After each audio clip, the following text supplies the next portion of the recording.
السلام عليكم ورحمة الله وبركاته. الحمد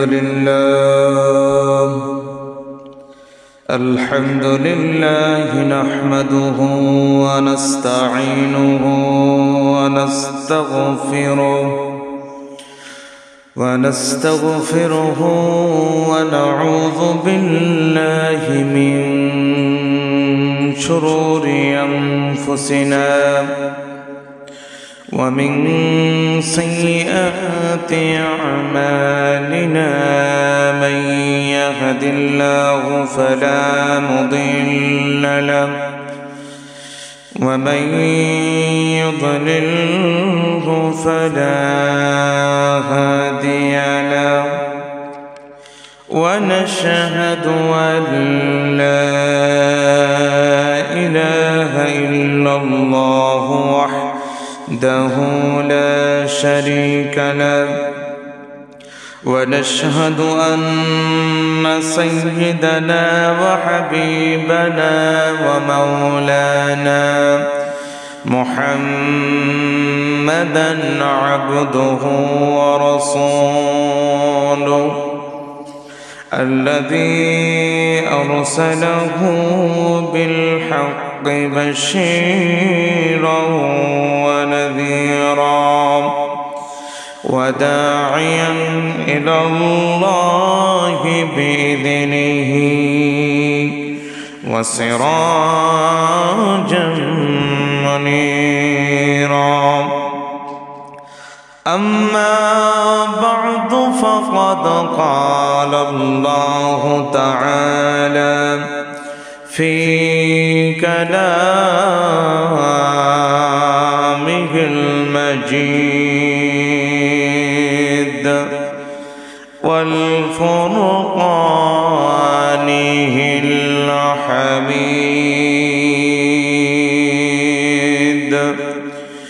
প্রাণ করে আমার সাথে পড়েন আউযু বিল্লাহি মিনাশ শাইতানির রাজীম। বিসমিল্লাহির রাহমানির রাহিম। আলহামদুলিল্লাহি রাব্বিল আলামিন। আর-রাহমানির রাহিম। মালিকি ইয়াউমিদ্দিন। ইয়্যাকা না'বুদু ওয়া ইয়্যাকা নাস্তাঈন। ইহদিনাস সিরাতাল মুস্তাকিম। সিরাতাল লাযীনা আন'আমতা আলাইহিম গায়রিল মাগদুবি আলাইহিম ওয়ালাদ-দাল্লিন।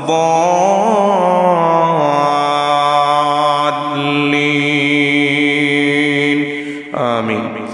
صدق الله العظيم وصدق رسوله النبي الكريم ونحن على ذلك من الشاهدين والشاكرين والحمد لله رب العالمين. إن الله وملائكته يصلون على النبي يا أيها الذين آمنوا صلوا عليه وسلموا تسليما.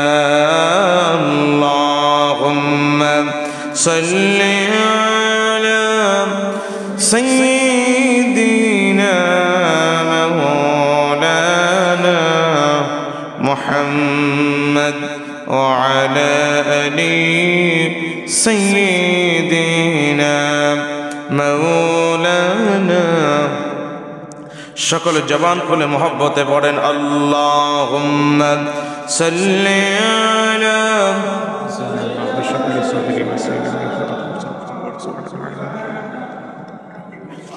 وعلى آل سيدنا مولانا আমার একটা স্বপ্ন পূরণ করো ও গো দয়াময় তোমার পথে চলতে গিয়ে মরণ যেন হয় তোমার কথা বলতে গিয়ে মরণ যেন হয় পড়েন আমিন আমার সাথে পড়েন আমার একটা স্বপ্ন পূরণ করো ও গো দয়াময় তোমার পথে চলতে গিয়ে মরণ যেন হয় আমার মরণ যেন হয় আমি অটল যেন থাকতে পারি আল কোরআনের সাথে ধৈর্য নিয়ে ডাকতে পারি দিন কায়েমের পথে আমি অটল যেন থাকতে পারি আল কোরআনের সাথে ধৈর্য নিয়ে ডাকতে পারি দিন কায়েমের পথে আমায় ধৈর্য দিও সাহস দিও আমায় ধৈর্য দিও সাহস দিও ওগো দয়াময় তোমারই গান গাইতে গিয়ে না পাই যেন ভয় আমি তোমারই পথ চলতে গিয়ে না পাই যেন ভয় আল্লাহুম্মা সাল্লি আলা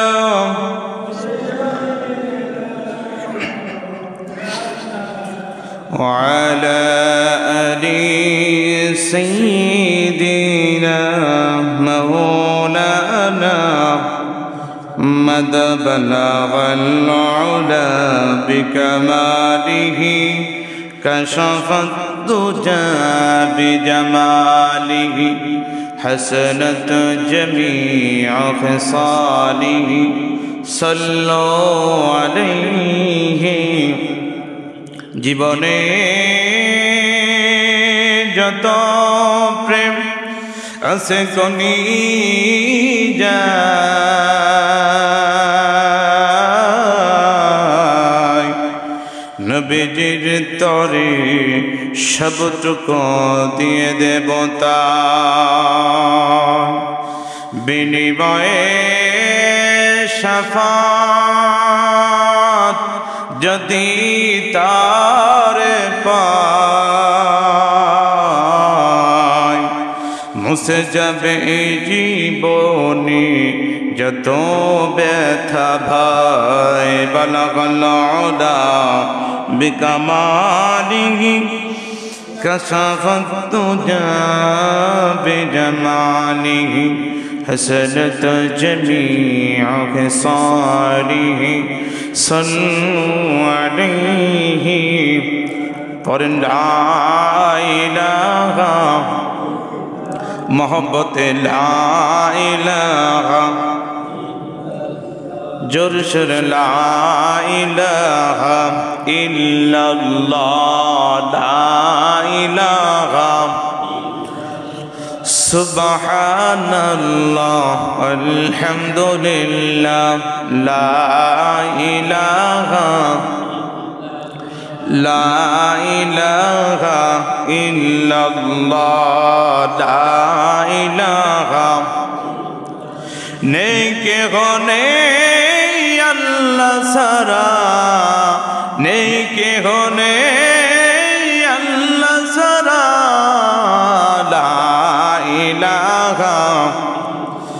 मोहब्बत ला इलाहा इल्लल्लाह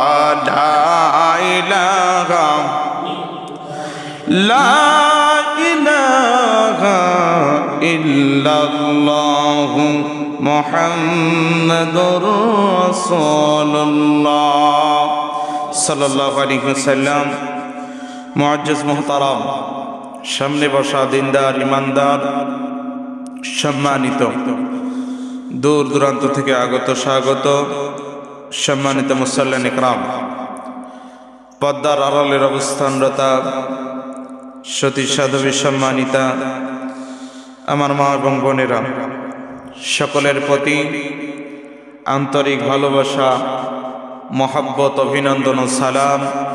আসসালামু আলাইকুম ওয়া রাহমাতুল্লাহি ওয়া বারাকাতুহু। আমরা সর্বপ্রথম সেই মহান আল্লাহ সুবহানাহু ওয়া তাআলার দরবারে শুকরিয়া আদায় করছি যে আল্লাহ সুবহানাহু ওয়া তাআলা আমাকে আপনাকে সকলকে সুস্থ রেখে দয়া করে, মায়া করে, ভালোবেসে, মহব্বত করে আল্লাহ তাআলার ঘর মসজিদে আসার বসার সুযোগ করে দিয়েছেন, তৌফিক দান করেছেন। এই জন্য সেই মহান মনিব, মহান রব্বে কারীমের দরবারে অন্তরের অন্তরস্থল থেকে শুকরিয়া আদায় করছি, জোরে সোরে বলছি আলহামদুলিল্লাহ। সেই নবীর প্রতি লাখো কোটি দুরূদ আর সালাম বর্ষিত হোক, যিনি ছিলেন বিশ্ব মানবতার নবী, সাইয়্যিদুল মুরসালিন, খাতামুন নাবিয়্যিন, রাহমাতুল লিল আলামিন, জনাবে মুহাম্মদুর রাসূলুল্লাহ সাল্লাল্লাহু আলাইহি ওয়াসাল্লাম। সম্মানিত হাজিরিন, আমরা আগে এসেছি আল্লাহ তাআলার কোরআন থেকে কিছু কথা শোনার জন্য। আল্লাহ যেন আমাদেরকে কোরআন থেকে কিছু কথা শুনি, বাস্তবে যেন আমাদেরকে আমল করার সেই তৌফিক দান করেন। সকলে পড়েন আমিন। সম্মানিত হাজিরিন, আমাদেরকে এখানে আসার বসার যিনি তৌফিক দান করেছেন, সুযোগ করে দিয়েছেন, তিনি কে? আওয়াজ দিয়ে বলেন, কে? আল্লাহ। এই আল্লাহর দরবারে যে আমরা শুকরিয়া আদায় করলাম, আর শুকরিয়া আদায় করার বিকল্প কোনো পথ বান্দার জন্য নেই। যদি আল্লাহর প্রিয় বান্দা হতে চায়, আল্লাহর কাছ থেকে কিছু পেতে চায়, আল্লাহর নিয়ামত যদি বেশি বেশি ভক্ষণ করতে চাই, বান্দার জন্য শুকরিয়া আদায় করার বিকল্প কিছু নেই। বান্দা যদি আল্লাহ তাআলার নিয়ামতের শুকরিয়া আদায় করে, আল্লাহ রাব্বুল আলামিন বান্দার নিয়ামত আরো এত পরিমাণ বাড়িয়ে দিবেন, সে কথা আল্লাহ পাক বলেন। আল্লাহ রাব্বুল আলামিন বলেন, লাইন শাকারতুম লাযীদান্নাকুম ওয়া লাইন কাফারতুম ইন্না আযাবী লাশাদীদ। আল্লাহ পাক বলেন, যে সমস্ত বান্দা বান্দীরা আমার নিয়ামত পেয়ে শুকরিয়া আদায় করবে, আমার নিয়ামতের শুকরিয়া আদায় করবে, কৃতজ্ঞতা প্রশংসা করবে, যারা শুকরিয়া আদায় করবে, আমি রব্বুল আলামিনের ঘোষণা, তাদের অবশ্যই নিয়ামত আমি আল্লাহ তাআলা আরো বৃদ্ধি করে দিব। জোরে বলেন সুবহানাল্লাহ। আর পক্ষান্তরে যারা নিয়ামত পাওয়ার পরে নিয়ামতকে না শুকরিয়া আদায় করবে, না ফারমানি করবে, কুফরি করবে, আল্লাহ পাক বলেন আমি তাদের কাছ থেকে আস্তে আস্তে নিয়ামত কেড়ে নিব, নিয়ামতগুলা ছিনিয়ে নিব। শুধু তাই নাই, আমি রব্বুল আলামিন তাদের জন্য ঘোষণা দিয়ে দিলাম, ইন্না আযাবী লাশাদীদ। আল্লাহ পাক বলেন, নফরমান বান্দা বান্দির কাছ থেকে নিয়ামতকে ছিনিয়ে নিব, এতটুকুই শেষ নয়, এদের জন্য কঠিন আযাব গজবের ব্যবস্থা আমি আল্লাহ করে রেখেছি। বলেন নাউযুবিল্লাহ। আল্লাহর শুকরিয়া আদায় করা মানে শুধু আলহামদুলিল্লাহ বলা নয়। আমি আলহামদুলিল্লাহি রাব্বিল আলামিন, এই আলহামদুলিল্লাহর তাফসীর পড়তেছিলাম, আমি দেখলাম তাফসীরে মুফাসসিরিনগণ লেখেন আলহামদুলিল্লাহ মানে শুকরিয়া আদায় করা বলতে শুধু আলহামদুলিল্লাহ বলা এতটুকু শেষ নয়, এটাই শুকরিয়া আদায় করা হয় না। আলহামদুলিল্লাহ মুখে যেমন বলতে হবে, বাস্তবে এটা কিন্তু এটা অন্তরে স্বীকার করতে হবে। আল্লাহর যে শুকরিয়া আদায় করছে এটা অন্তর থেকে করা লাগবে, মুখে বললে হবে না। মুখে মুখে শুকরিয়া আদায় করলাম, অন্তরের মধ্যে কষ্ট রেখে দিলাম, শুকরিয়া আদায় করলাম না। অন্তরের মধ্যে আনন্দ ফিল করলাম না, অন্তর থেকে আল্লাহর কাছে কৃতজ্ঞতা শুকরিয়া আদায় করলাম না, কৃতজ্ঞতা জানালাম না। এটার নাম শুকরিয়া আদায় করা না।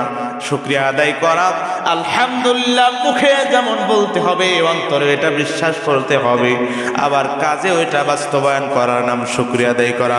একটু চিল্লায় বলেন সুবহানাল্লাহ। প্রিয় ভাইয়েরা আমার মুরব্বী বাবাজিরা, নবী করিম সাল্লাল্লাহু আলাইহি ওয়াসাল্লাম বলেন,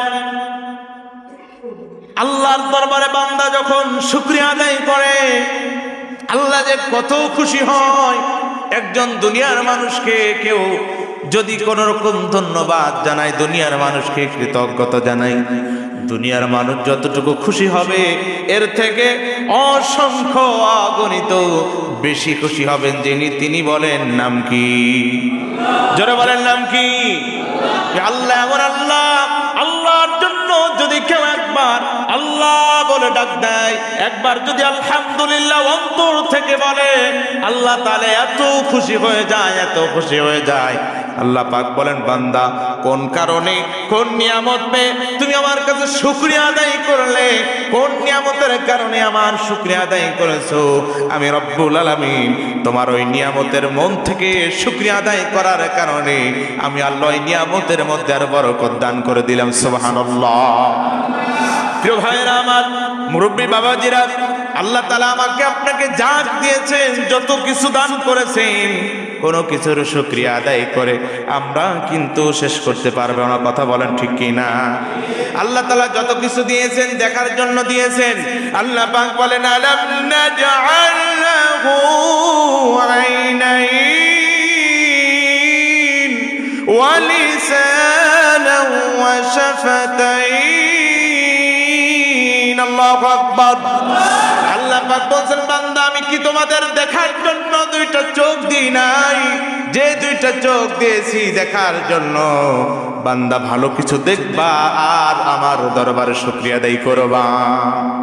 আমরা চোখ দিয়ে কতটুকু ভালো কিছু দেখি, কিন্তু যদি সারা দিনের হিসাব যদি জরিপ করা যায়, সারাদিন সকাল থেকে শুরু করে নিয়ে সন্ধ্যা পর্যন্ত, রাত পর্যন্ত কতটুকু চোখ দিয়ে ভালো কিছু দেখলাম, এটা যদি এক জায়গায় জরিপ করা যায়, আর খারাপ কত কিছু দেখেছি, কয়টা খারাপ জিনিস দেখেছি, এইটা যদি আর এক জায়গায় হিসাব করা যায়, হিসাব করলে আমাদের কাছে ভালোর থেকে খারাপের সংখ্যা কম হবে না বেশি হবে? কি হবে? বেশি হবে। কেন? আল্লাহ তাআলা চোখ দিয়েছেন। আমি বললাম আলহামদুলিল্লাহ, এটাই কি শুকরিয়া আদায় করা হবে না? আল্লাহ তাআলার চক্ষু দিয়েছেন, আলহামদুলিল্লাহ। যেমন বললাম, এই চক্ষু দিয়ে আল্লাহর কোরআন পড়তে হবে, এই চক্ষু দিয়ে আল্লাহ তাআলার নবীদের বাণী হাদিস পড়তে হবে, ভালো কিছু দেখতে হবে, ভালো কিছু দেখার নিয়ত করে, শিখার নিয়ত করে দেখতে হবে। ভালো কিছু চোখ দিয়ে ভালো কিছু আমাদের চোখের মাধ্যমে দেখাশোনা করতে হবে। কোনটা হালাল দেখতে হবে, কোনটা হারাম দেখতে হবে, কোনটা জায়েজ দেখতে হবে, কোনটা না জায়েজ এটাও দেখা লাগবে। সব কিছু মিলে যখন আলহামদুলিল্লাহ বলবো, ওটাই আল্লাহর দরবারে আল্লাহ তাআলা বলছেন নিয়ামত বাড়িয়ে দিব। তার মানে চোখ দুইটার জায়গায় চারটা হবে না? হবে। আল্লাহ নিয়ামত বাড়িয়ে দিবে। তাহলে চোখের জন্য বললাম আলহামদুলিল্লাহ, চোখ হয়ে যাবে চারটা নাকি? না, তা হবে না। কিন্তু এই যে চোখের কারণে, এই যে চক্ষু দিয়া এত সুন্দর দুনিয়ার নিয়ামত দেখলাম, দুনিয়ার এত ভালো ভালো কিছু দেখছি, এর কারণে আমি যদি বলি আল্লাহ তুমি যে মানুষটাকে দুইটা চক্ষু দাও নাই, তার তো সে তো কোনো কিছু দেখতে পারে না। আল্লাহ যে মানুষ অন্ধ, একটু চিন্তা করে দেখেন, যে মানুষটা অন্ধ, দুইটা চোখে কিছুই দেখতে পারে না, ওইটা মানুষ, ওই মানুষটার দুনিয়াটা কেমন লাগে, দুনিয়াটা কি অবস্থা?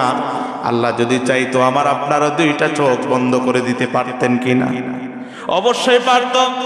আল্লাহ যদি চাইতো চোখ দুইটা ঠিকই থাকবে, চোখের জ্যোতি থাকবে না, এমন লোক আছে না নাই? অনেক অন্ধ দেখেছি, যে অন্ধদের দিকে তাকাইলে অন্ধ বলে মনে হয় না, বিশ্বাস করার মতন কোনো কায়দা নাই। এমন অন্ধ যাদের চোখ দুইটা স্পষ্ট সুন্দর দেখা যায়, কিন্তু চোখের মধ্যে সে যদি আল্লাহ তাআলা দেই নাই। এই জন্য আল্লাহ বলছেন, বান্দা তুমি শুকরিয়া আদায় করবা।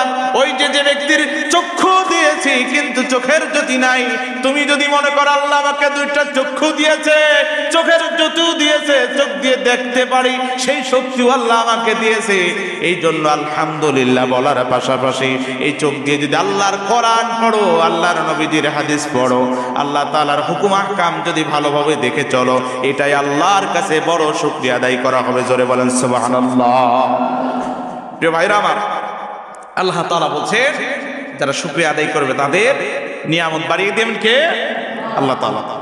আল্লাহ রাব্বুল আলামিন এই কথাই কোরআনুল কারীমের মধ্যে বলেন, যারা আমার শুকরিয়া আদায় করবে আমি তাদের নিয়ামত বাড়িয়ে দিব, আর যারা না শুকরিয়া আদায় করবে তাদের নিয়ামতকে ছিনিয়ে নিব। এই জন্য আমরা সব সময় শুকরিয়া আদায় করব কার?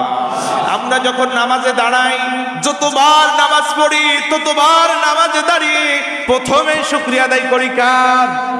আমরা সবাই কিন্তু পড়ি, আমার সাথে পড়েন, আলহামদুলিল্লাহি রাব্বিল আলামিন। আমরা সকলে এক বাক্যে সবাই মিলে দিনে 5 বার নামাজে, যখন অন্তত 5 বার হলো আমরা নামাজে দাঁড়াই, এই 5 বারে নামাজে দাঁড়াইলে প্রথমেই নামাজে দাঁড়ানোর পরে আমরা হাত বাঁধার পরে, সানা পড়ার পরে প্রথমেই কিন্তু আমাদের এই সূরা ফাতিহা আল্লাহর প্রশংসা দিয়ে আমরা শুরু করে দিই। এটার মধ্যে আল্লাহ তাআলা কি বলছেন? আল্লাহ পাক বলছেন আলহামদুলিল্লাহি রাব্বিল আলামিন। আল্লাহু আকবার। আল্লাহ পাক বলছেন আলহামদুলিল্লাহ, সমস্ত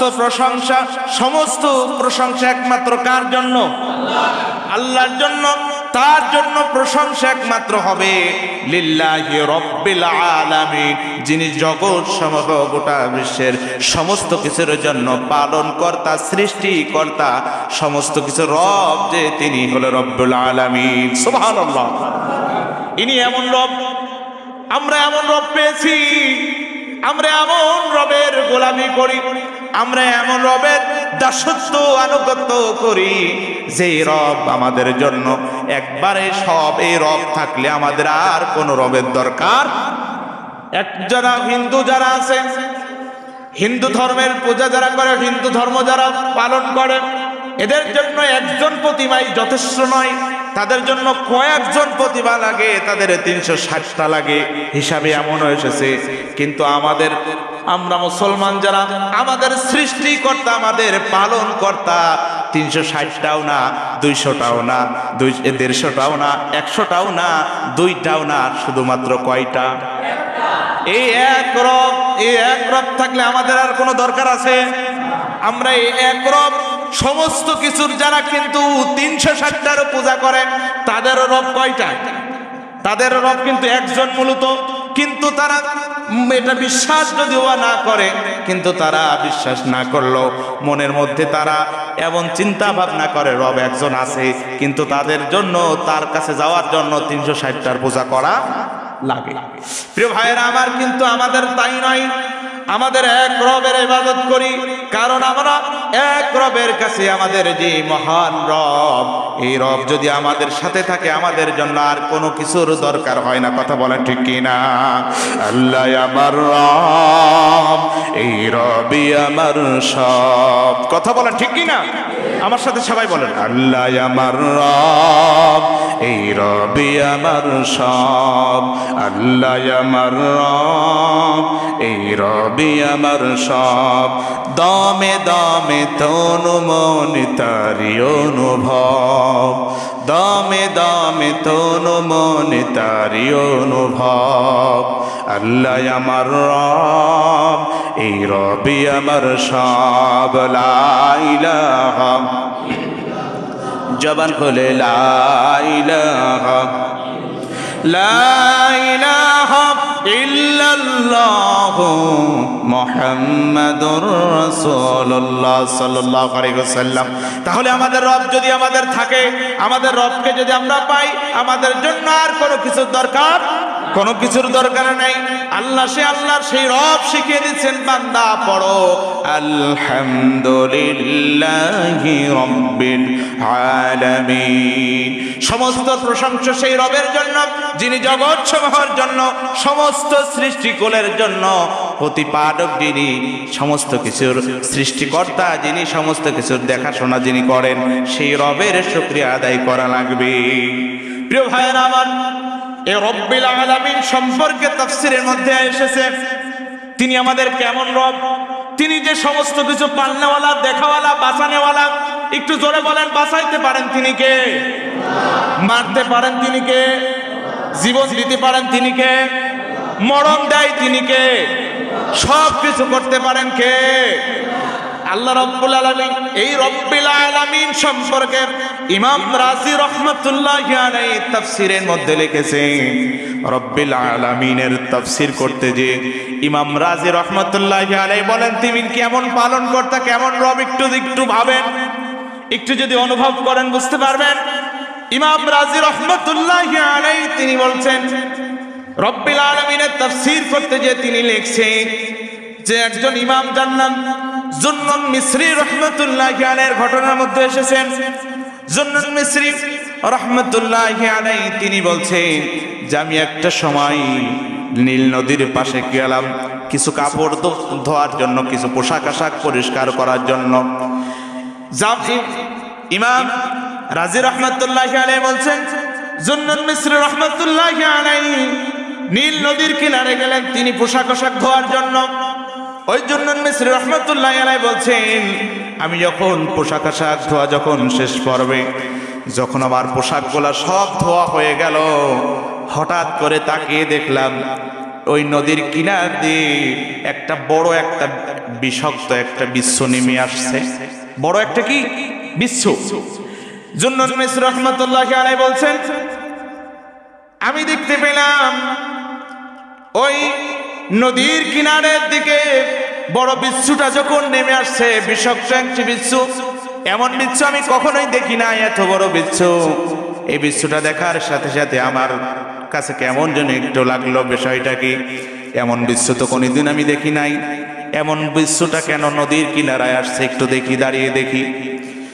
এমন দেখার সাথে সাথে জুন্নুন মিসরি রাহমাতুল্লাহি আলাইহি বলেন, আমি কিছু সময় বিচ্ছুর দিকে তাকিয়ে আছি, হঠাৎ করে দেখতে পেলাম বিচ্ছু যখন নদীর একেবারে কিনারে এসে পৌঁছে গেল, হঠাৎ করে নদীর মধ্য থেকে একটি বড় একটি কচ্ছপ ভেসে ওই বিচ্ছুর কাছে চলে গেল। কি গেল? কচ্ছপ। জুন্নুন মিসরি রাহমাতুল্লাহি আলাইহি বলছেন, আমি তাকিয়ে শুধু এদের এই ঘটনা কি, কাহিনী এটা দেখি, ঘটনাটা কি। আমি চিন্তা করলাম কারণটা কি।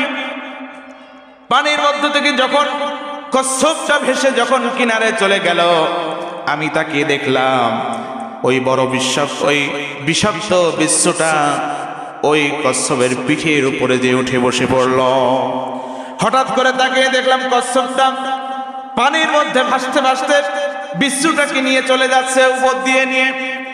পানির মধ্যে ভাসতে ভাসতে যখন এক সাইড দিয়ে যখন চলে যায়, আমি চিন্তা করলাম এমন এক আজব ঘটনা তো আমি কখনো দেখি নাই। বিষয়টাকে কোনো না কোনো কারণ তো আছে, কারণ আল্লাহ তাআলা যা কিছু করেন অনার্থক কোনো কিছু আল্লাহ করেন। আল্লাহ তাআলা অনার্থক কোনো কিছু সৃষ্টি করেন নাই, কোনো কিছু করেনও না। অবশ্যই প্রত্যেকটা জিনিসের মধ্যে কারণ আছে না নাই? ইমাম রাজি রাহমাতুল্লাহি আলাইহি বলেন, জুন্নুন মিসরি রাহমাতুল্লাহি আলাইহি তিনি বলছেন, আমি তাকিয়ে তাকিয়ে দেখলাম কোন দিকে যাই। এক পর্যায়ে আমিও পানির মধ্যে নেমে গেলাম। পানির মধ্যে নেমে ওই কচ্ছপ এবং বিচ্ছুর পিছু নিলাম, এরা কত দূর যায় দেখি। এক পর্যায়ে যেতে যেতে একটা কিনারে যে উঠে পড়ল। একটি কিনারে এমন জায়গায় যে উঠে পড়ল, পাশে দেখতে পেলাম বিশাল একটি জঙ্গল। এই জঙ্গলের কিনারে, জঙ্গলের কাছাকাছি যে উঠে পড়ল, এমন তো অবস্থায় আমিও ওই কচ্ছপটার পিছু নিলাম। দেখলাম কচ্ছপটা ওই জঙ্গলের কাছাকাছি যে ওই নদীর কিনারে যে ওখানে দাঁড়িয়ে পড়ল, আর কচ্ছপের পিঠ থেকে ওই বিষাক্ত বিচ্ছুটা নেমে আস্তে আস্তে জঙ্গলের দিকে চলতে শুরু করলো। জুন্নুন মিসরি রাহমাতুল্লাহি আলাইহি বলছেন, আমি যখন এই কচ্ছপের এই ঘটনা যখন দেখলাম, চিন্তা করলাম কচ্ছপ যেহেতু নামাই দিল পিঠ থেকে বিচ্ছুটাকে, দেখি বিচ্ছু কোথায় যায়, আমি একটু দেখার দরকার। বিচ্ছুটা পিছে পিছে আস্তে আস্তে যেতে শুরু করলো। বিচ্ছুটা সামনের দিকে যায়। জুন্নুন মিস্ত্রি তিনিও বিচ্ছুর পিছে পিছে হাঁটে, দেখি কোন দিকে যায়। হঠাৎ করে যেতে যেতে তাকিয়ে দেখলেন, সামনের দিকে তাকিয়ে দেখে বিশাল ঘন কিছু গাছ দেখা যায়। এমন কিছু গাছপালা, জঙ্গল কোয়ালিটি দেখা যাচ্ছে, খুব জঙ্গল। এই জঙ্গলের মধ্যে একটি ছায়াদার গাছ, যার নিচে খুব সুন্দর ছায়া। এর নিচে তাকিয়ে দেখলাম একটা যুবক, তিনি খুব আরামের সাথে ঘুমিয়ে আছে। যুবকটা ওই গাছের নিচে ঘুমিয়ে আছে, আর ওই যুবকের সোজাসুজি বিচ্ছুটা চলে যাচ্ছে। জুন্নুন মিস্ত্রি বলেন, আমি চিন্তা করলাম মনে হয় ওই যুবককে মনে হয় দংশন করার জন্য বিচ্ছুটা সামনের দিকে যায়। আমার মনের কাছে বড় ভয় হয়ে গেল, কারণ ওই যুবকের সোজাসুজি বিচ্ছু চলতে শুরু করলো। আমি চিন্তা করলাম ঘটনাটা কি, একটু দেখতে থাকি। জুন্নুন মিস্ত্রি বলছেন, আমি যখন বিচ্ছুর পিছে পিছে যখন যেতে লাগলাম, যুবকের কাছাকাছি যখন চলে গিয়েছি, হঠাৎ করে তাকিয়ে দেখি বড় একটা বিষধর সাপ। যে সাপটা আস্তে আস্তে করে যুবকের দিকে যাচ্ছে, আর ফনা তুলে আছে। সাপটা ফনা উঠে যুবককে যেই কামড় দিতে যাবে, এমন তো অবস্থায় তাকিয়ে দেখলাম ওই যুবকের কাছে যে সাপটা ফনা তুলে কামড় দংশন যখন করতে যাবে, যখন তাকে আঘাত করতে যাবে, তাকে দেখলাম ওই বিষধর বড় বিচ্ছুটা সাপের মাথার উপরে হঠাৎ করে উঠে পড়ল। শরীরের মধ্যে উঠতে উঠতে মাথার দিকে উঠে গেল। আমি তাকিয়ে দেখলাম হঠাৎ করে ওই যুবকের গায়ে আঘাত করার আগে বিচ্ছুটা সাপের ওই মাথার উপরে এমন আঘাত শুরু করে দিল, এমন ভাবে বিচ্ছু দংশন করলো। কিছুক্ষণের মধ্যে তাকিয়ে দেখলাম সাপটি জায়গায় একেবারে মারা গেল, জায়গায় সাপটি শেষ হয়ে গেল। এমন অবস্থা দেখলাম কিছুক্ষণের মধ্যে যুবকের ঘুম ভেঙে গেল।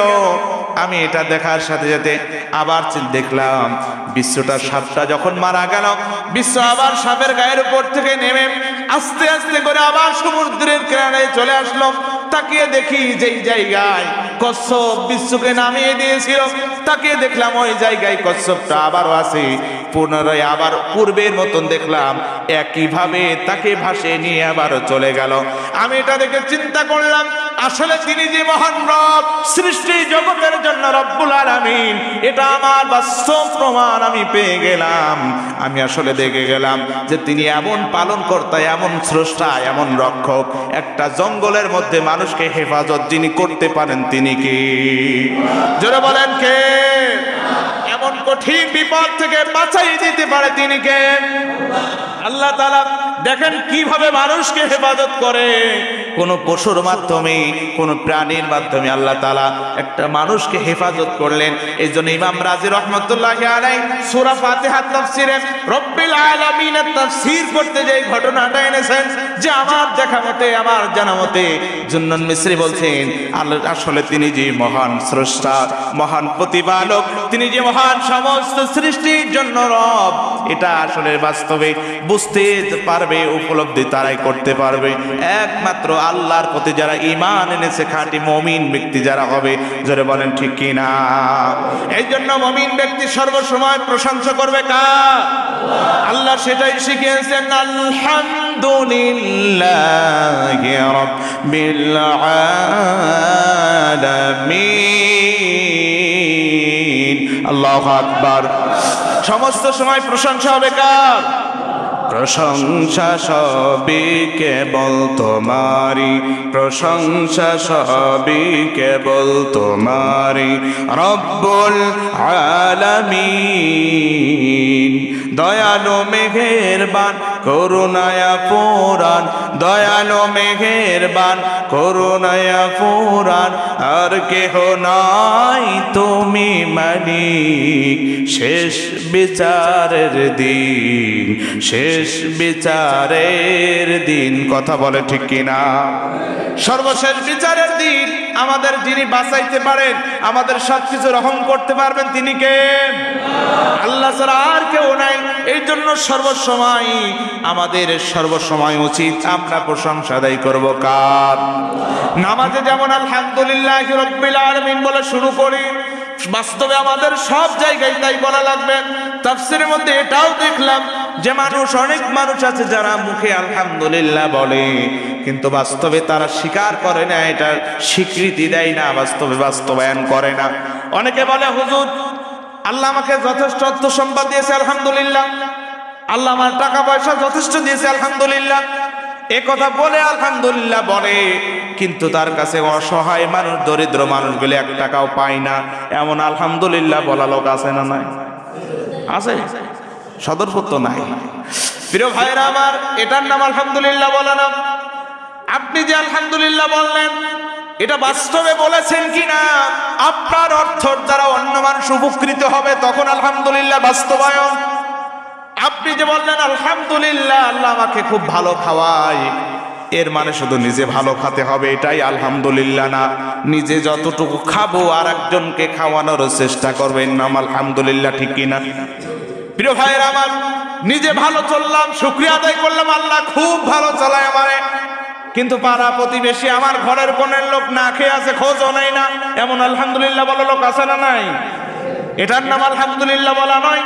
আলহামদুলিল্লাহ বলা মানে নিজে আমাকে আল্লাহ যত ভালো রেখেছেন আমি চেষ্টা করব আমার দ্বারা আমার বাড়ির পাশের লোক, আমার প্রতিবেশী, আমার চাচা, আমার ভাই, আমার আত্মীয় স্বজন তারাও যেন ভালো থাকে, এরপরে তাদের জন্য সহযোগিতা করে বলতে হবে আলহামদুলিল্লাহ আল্লাহ আমাকে ভালো রেখেছেন, আমার দ্বারা মানুষ, আশপাশের মানুষও ভালো আছে, এটার নাম আলহামদুলিল্লাহ, ঠিক কিনা বলে? আল্লাহ তাআলা আমাকে আপনাকে সকলকে এরকম শুকরিয়া আদায় করার তৌফিক দান করেন। পড়ে না আমি পারবো তো? আমরা পারবো? এই বেলায় নাই হুজুর যাই বলেন খুব ভালো আলহামদুলিল্লাহ, ভালো বলেছেন কিন্তু মানতে পারলাম না, এই তো আলহামদুলিল্লাহ নাকি? হুজুর যা বললেন খুব ভালো কথা, আলহামদুলিল্লাহ খুব ভালো কথা, কিন্তু মানতে পারলাম না, এই হলো ভালো। এরকম ভালো বলে এরকম ভালো শুনে কোনো লাভ নাই যদি আমরা আল্লাহ তাআলার প্রকৃতভাবে শুকরিয়া আদায় করতে না পারি। এই যে নামাজ, এত নামাজ পড়ছি, নামাজ কাজে আসে না। নামাজ পড়ি, আগেও যে আইল ঠেলতাম এখন আরো আইল বেশি ঠেলি, এরা মুসল্লি আসে তো আছে। নামাজ পড়ার আগ দিয়ে যতটুকু লোকের জমির মধ্যে নিজের জমি 1 হাত বাড়ানো যায়, নামাজ পড়া ধরি এখন 2 হাত বাড়ায় আছে। প্রিয় ভাইরা আমার, এটা তো নামাজই না। যদি প্রকৃতভাবে নামাজে যা বলছি আলহামদুলিল্লাহ, কাজে যদি ওটা খাটাতাম, তাহলে লোকের জমি নিজের ভিতর নিয়ে আলহামদুলিল্লাহ বলা হতো না, ঠিক কিনা বলেন? আল্লাহ রাব্বুল আলামিন আমাকে আপনাকে সকলকে প্রকৃত অর্থে নামাজে আমরা যেমন আলহামদুলিল্লাহ বলে শুরু করি, আমরা আল্লাহ তাআলা সমস্ত প্রশংসা একমাত্র কার? আল্লাহ। এইরকম আমরা যেমন নামাজে শুরু করি, বাস্তবে আমরা বাহিরেও সমস্ত জায়গায় আল্লাহ তাআলা প্রশংসা করব, প্রশংসা আদায় করব, আল্লাহ তাআলাকে আমরা রব বলে মেনে নিব। আল্লাহ তাআলা যেন সেই তৌফিক দান করেন। সকলে বলছি আল্লাহুম্মা আমিন। আমরা সকলে দরুদ শরীফ পড়ি। আল্লাহুম্মা সাল্লি আলা মুহাম্মাদ ওয়া আলা আলি মুহাম্মাদ কামা সাল্লাইতা আলা ইব্রাহিম ওয়া আলা আলি ইব্রাহিম ইন্নাকা হামিদুম মাজিদ। আল্লাহুম্মা বারিক আলা মুহাম্মাদ ওয়া আলা আলি মুহাম্মাদ কামা বারাকতা আলা ইব্রাহিম ওয়া আলা আলি ইব্রাহিম إنك حميد مجيد. أستغفر الله الذي لا إله إلا هو الحي القيوم وأتوب إليه. لا حول ولا قوة إلا بالله العلي العظيم. اللهم آمين. ربنا ظلمنا أنفسنا وإن لم تغفر لنا وترحمنا لنكونن من الخاسرين. ربنا آتنا في الدنيا حسنة وفي الآخرة حسنة وقنا عذاب النار وأدخلنا الجنة مع الأبرار يا عزيز يا غفار يا رب العالمين. اللهم اغفر لي وارحمني واهدني وعافني وارزقني يا رب العالمين. حسبنا الله ونعم الوكيل نعم المولى ونعم النصير. رب العالمين আমরা কতিপয় গুনাহগার বান্দা, গুনার বোঝা মাথায় নিয়ে তোমার শাহী দরবারে দোকানে হাত তুলেছি। আল্লাহ মেহেরবানি করেন আমাদের গুনার দিকে না তাকিয়ে তোমার রহমান নামের রহিম নামের দিকে তাকিয়ে, গফফার নামের দিকে তাকিয়ে আমাদের জীবনের সমস্ত গুনাহগুলো তুমি মাফ করে দাও। রব্বুল আলামিন আমরা যারা হাত তুলেছি আল্লাহ, আমাদের মধ্য থেকে অনেকের জন্ম দুঃখিনী মা, জন্ম দুঃখী আব্বা, দাদা দাদি, নানা নানি, খালা খালু, আত্মীয় স্বজন, পাড়া প্রতিবেশী, মোহাম্মতের মানুষ গোলাম চিরবিদায় নিয়ে গহীন কবরে ঘুমিয়েছে আল্লাহ মেহেরবানি করে প্রত্যেকের কবরে তুমি সওয়াবের হাদিয়াটুকু পৌঁছায়া দাও রব্বুল আলামিন প্রত্যেকের কবর জান্নাতের বাগান বানিয়ে দাও কবরে আযাব হয়ে থাকলে আযাব তুমি মাফ করে দাও আল্লাহ আমাদের আব্বা আম্মা যাদের বেঁচে আছে হায়াত বাড়িয়ে দাও সুস্থতা দান করিয়া দাও আল্লাহ আমরা যারা অসুস্থ সুস্থ করে দাও আমরা যারা ঋণগ্রস্ত ঋণ পরিশোধ করে তৌফিক দান করে দাও আল্লাহ আমাদের যাদের অভাব অনটন দূর করে দাও আল্লাহ আমাদের প্রত্যেকের মনের নেক আশা আকাঙ্ক্ষা কবুল আর মঞ্জুর করে নাও তামাম বিশ্বের মুসলমানদেরকে তুমি হেফাজত করো আল্লাহ মুসলমানদের জন্য তুমি বিজয় দান করে দাও রব্বিরহামহুমা কামা রব্বায়ানি সগীরা আল্লাহুম্মা রব্বিরহামহুমা কামা রব্বায়ানি সগীরা আল্লাহ আমার সাথে যারা মুরব্বীরা হাত তুলেছে যুবক ভাইরা হাত উঠিয়েছেন মা বোনেরা হাত উঠিয়েছে আল্লাহ প্রত্যেকের মনের তাকে দেখো হাত তুলে কে কি দোয়া করে কে কি চায় আল্লাহ প্রত্যেকের মনের চাওয়া পাওয়া মনের আশা আকাঙ্ক্ষা কবুল করে নাও মালিক যেদিন তুমি আমাদের নামে মালাকুল মউত আজরাইল আলাইহিস সালাতু ওয়াস সালাম পাঠাইবা ওই দিন তুমি আমাদের সকলের জীবনে জারিয়ার সারি করে দিও মধুর কালেমা লা ইলাহা ইল্লাল্লাহু মুহাম্মাদুর